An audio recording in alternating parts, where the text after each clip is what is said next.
പിന്നെ അങ്ങനെ വീണ്ടും ഒരു വീക്കെൻഡ് ആയേക്കുവാണ്. ഈ വീക്കെൻഡിന് ചെറിയ പ്രത്യേകതയുണ്ട്. വേറെ ഒന്നുമല്ല, എനിക്ക് എൻ്റെ വീട്ടിൽ പോകാൻ വേണ്ടി പറ്റത്തില്ല. എല്ലാ സൺഡേ ഞാൻ വീട്ടിൽ പോയിട്ട് ഈ കോളേജിൽ വന്നതിന് ശേഷം അപ്പോൾ എന്തായാലും ഇത്തവണ പോകാൻ പറ്റില്ല. കാരണം തിങ്കളാഴ്ച എക്സാമാണ്. സോ തിങ്കളാഴ്ച രാവിലെ പോന്നിട്ടുണ്ടെങ്കിൽ ക്ഷീണമൊന്നും എഴുതിയിട്ട് പോകുന്നില്ല. പക്ഷേ ഹോസ്റ്റലിൽ എന്തായാലും നിൽക്കുന്നില്ല. ഞാൻ എൻ്റെ ആൻറ്റിയുടെ വീട്ടിൽ പോകുന്നുണ്ട്. അത് അവൾ കോളേജിൽ നിന്ന് അടുത്താണ്. അപ്പോൾ അവിടെ പോയിരുന്ന് പഠിച്ചിട്ട് തിങ്കളാഴ്ച രാവിലെ വരാമെന്ന് എഴുതിയിരിക്കുകയാണ്. അപ്പോൾ ശനിയാഴ്ച ആയതുകൊണ്ട് ഞങ്ങൾക്ക് ഇന്ന് ഇത്തിരി സമാധാനം ഉണ്ടായിരുന്നു. കാരണം ഉച്ച കഴിഞ്ഞ് എല്ലാം ഫ്രീ പീരീഡ് ആയിരുന്നു. അപ്പോൾ അതുകൊണ്ട് ഞങ്ങളൊന്ന് ലാബിൽ പോയി കുറച്ച് ബോണിനെയൊക്കെ പറ്റി നോക്കാമെന്ന് കരുതി. ഇത് ഏത് ബോണാണെന്ന് നിങ്ങൾക്ക് അറിയാം, ഗസ് ചെയ്യണേ. അപ്പോൾ ഞങ്ങൾക്ക് അറിയാവുന്ന അങ്ങോട്ടും ഇങ്ങോട്ടുമൊക്കെ ഞങ്ങൾ കമ്പൈൻ സ്റ്റഡിയൊക്കെ ചെയ്ത് പഠിച്ചു.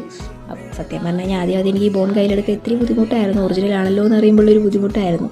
അതെല്ലാം മാറി. ബുദ്ധിമുട്ട് വെച്ചിരുന്നിട്ട് കാര്യമില്ല എന്ന് എനിക്കതിൽ മനസ്സിലായി. പിന്നെ നമുക്ക് ഡയഗ്രാം നോക്കി എല്ലാം അങ്ങനെ പഠിക്കാൻ വേണ്ടി പറ്റത്തില്ല. ചിലതൊക്കെ നമ്മൾ കയ്യിൽ നോക്കി വെച്ച് തന്നെ പഠിക്കണം. അപ്പോൾ അങ്ങനെ അതെല്ലാം നോക്കി. അപ്പോൾ നമുക്ക് എല്ലാവർക്കും ഒരു ഫ്രണ്ട് ഉണ്ടാവുമല്ലേ നല്ലോണം എക്സ്പ്ലെയിൻ ചെയ്തൊക്കെ തരുന്നത്. അങ്ങനെ ഒരാൾ ഇവളാട്ടെ ഞങ്ങളുടെ കൂട്ടത്തിൽ.